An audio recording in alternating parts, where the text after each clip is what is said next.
హైదరాబాద్లో కార్తిక్ అనే ఒక యువకుడు ఉండేవాడు. అతను ఒక సాఫ్ట్వేర్ కంపెనీలో పనిచేసేవాడు. కార్తిక్ జీవితం చాలా బిజీ. ఆఫీస్, పని, ఫోన్, ల్యాప్టాప్. ఇలా రోజులు గడుస్తున్నాయి. కాని అతని జీవితంలో ఒక ప్రత్యేకమైన వ్యక్తి ఉంది. ఆమె పేరు మాధవి. మాధవి చాలా సాధారణ అమ్మాయి, కాని కార్తిక్ని చాలా ప్రేమించేది. ప్రతిరోజు ఉదయం, గుడ్ మార్నింగ్, నువ్వు బాగా తిన్నావా అని మెసేజ్ పెట్టేది. కాని కార్తిక్ మాత్రం చాలా బిజీ. కొన్నిసార్లు సీన్ చేసి కూడా రిప్లై ఇవ్వడు. మాధవి మాత్రం ఎప్పుడూ కోపం పట్టుకోదు. పర్లేదు, పని అయిపోయాక మాట్లాడుకుందాం అని చెప్పేది.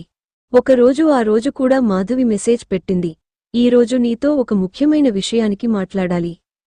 కాని కార్తిక్ ఆఫీస్ మీటింగ్స్లో బిజీగా ఉన్నాడు.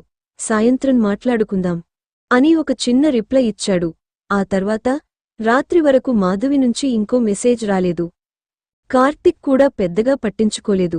మరుసటి రోజు కార్తిక్ ఫోన్ తీసుకుని చూశాడు. ఒక మెసేజ్ ఉంది, మాధవి నుంచి.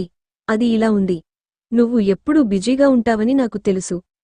అందుకే ఎక్కువగా డిస్టర్బ్ చేయలేదు. కానీ ఒక విషయానికి మాత్రం చెప్పాలి. నిన్ను చాలా ప్రేమించాను. ఆ మెసేజ్ చదివి కార్తిక్ షాక్ అయ్యాడు. అతను వెంటనే కాల్ చేశాడు. కాని ఫోన్ స్విచ్ ఆఫ్. కొన్ని గంటల తర్వాత కార్తిక్కి ఒక ఫోన్ వచ్చింది. ఆ ఫోన్ మాధవి ఫ్రెండ్ నుంచి. ఆమె చెప్పిన మాటలు విన్నప్పుడు కార్తిక్ చేతులు వణికిపోయాయి.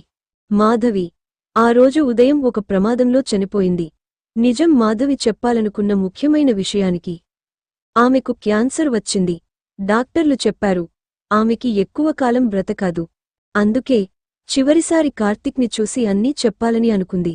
కాని కార్తిక్ బిజీగా ఉన్నాడు. చివరి ట్విస్ట్, కొన్ని రోజుల తర్వాత కార్తిక్ మాధవి ఫోన్ తెరిచాడు. అందులో ఒక డ్రాఫ్ట్ మెసేజ్ ఉంది. ఆమె పంపకుండా వదిలేసిన మెసేజ్. అది ఇలా ఉంది, నేను ఉండకపోయినా నువ్వు సంతోషంగా ఉండాలి.